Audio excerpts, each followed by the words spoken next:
2, 3. Wow. Boom.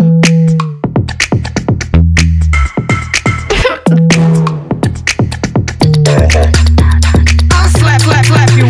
Bye. Hai guys, it's Nai on Nice. Balik lagi sama gue Naira. Dan kali ini gue mau coba bahas topik yang lumayan bisa memicu kontroversi, yaitu child free. Gue mau coba berbagi perspektif tentang plus minus dari gaya hidup child free. Of course, I will present some data to make this more scientific rather than relying solely on my personal opinion. So grab a cozy spot and some coffee and enjoy this show. Pertama, gue mau bahas dulu kenapa trend child free ini mulai banyak terdengar di Indonesia. Well, apart from some influencer who made it popular, child free is actually a movement yang udah ada sejak tahun 1900-an di Amerika. Tapi belum populer dan akhirnya tahun 1970-an kelompok feminis mulai pakai kata child free dalam beberapa campaign-nya. Di Asia khususnya Jepang udah pada tahu dong kalau birth rate di Jepang itu turun sampai angka 1,34 di tahun 2020. Which means satu wanita di Jepang kurang lebih hanya ngelahirin satu anak. Sedangkan negara yang stabil itu birth rate-nya harus di angka 2,1. Bahkan pemerintah Jepang sampai ngasih subsidi buat pasangan yang punya anak supaya angka birth rate-nya meningkat. Di Indonesia, syukurnya per tahun 2020 angka birth rate-nya masih di 2,19. But, meski aman, angka ini terus turun dari awal 2011. Then, why do people choose this child-free lifestyle? Ada beberapa benefit yang bisa diambil ketika seseorang pilih untuk child-free. Pertama, it offers individuals greater personal freedom and flexibility.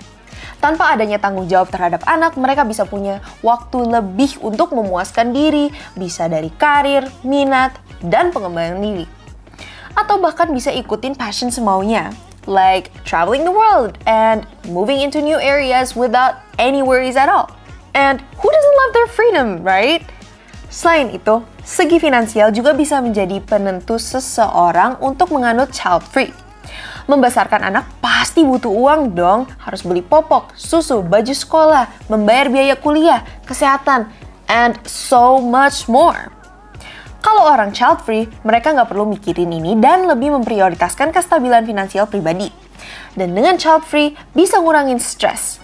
Memang punya anak adalah suatu anugerah dari Tuhan, and I do agree with that.